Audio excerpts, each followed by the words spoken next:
जिन्होंने राम को लाया है उनको लाएंगे या विचारावर आज शिवसेनेचे नेते अभिजित अडसूळ साहेब या ठिकाणी त्यांच्या घरी आम्ही आलो. आनंदराव अडसूळ साहेबांचे आशीर्वाद घ्यायला आलो आणि शिवसेनेचे नेते या ठिकाणी आज एनडीएचे घटक म्हणून आम्ही सगळे सोबत काम करतो. आज त्यांनी या ठिकाणी आमचा सन्मान केला, तिलक केला आणि रामनवमीच्या शिवपर्वावर मला असं वाटतं की सगळे घटक पक्ष आम्ही एकत्र आहे आणि सगळे मिळून जो देशाचे पंतप्रधान मोदीजींचा नारा आहे 400 पार या नाऱ्यावर सगळेजण आम्ही काम करत आहे.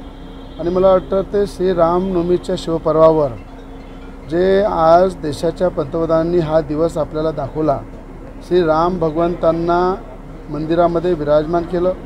आज पहिली रामनवमी आहे की अयोध्याला श्री राम भगवंताचं मंदिर झालं, राम भगवंत विराजमान झाले. त्यानंतर पहिली रामनवमी संपूर्ण देशामध्ये विश्वामध्ये ज्या धामधुमीने साजरी होत आहे आणि या शिवपर्वावर मी खऱ्या अर्थानं आनंदराव अडसूळ साहेबांचा आशीर्वाद घ्यायला आलेलो आहे. या ठिकाणी आमचे मित्र अभिजित अडसूळ साहेब आहे आणि मला असं वाटतं की आम्ही सगळे एकत्र आहे आणि एकत्र मिळून देशाच्या पंतप्रधानांचा ताकद मजबूत करू आणि 400 पारच्या नाऱ्यावर काम करू. अनेक वर्षापासून जर पाहिलं तर अडसूळ आणि राणा हा वाद आपण माहिती आहे सगळ्यांना. आता हा वाद शमला असं समजायचं. आत्ताच अभिजित अडसूळ साहेबांनी सांगितलं की राजकारणामध्ये कधी कायम कोणी शत्रू नसते, कायम कधी मित्र नसते आणि सगळे आम्ही एकाच विचारधारेचे आहे आणि विचारधारेचे असल्यानंतर आपल्या देशाचे पंतप्रधान मोदीजी यांचं जे कार्य आहे त्या कार्यानुसार मला वाटते आज रामनवमीचा दिवस आहे.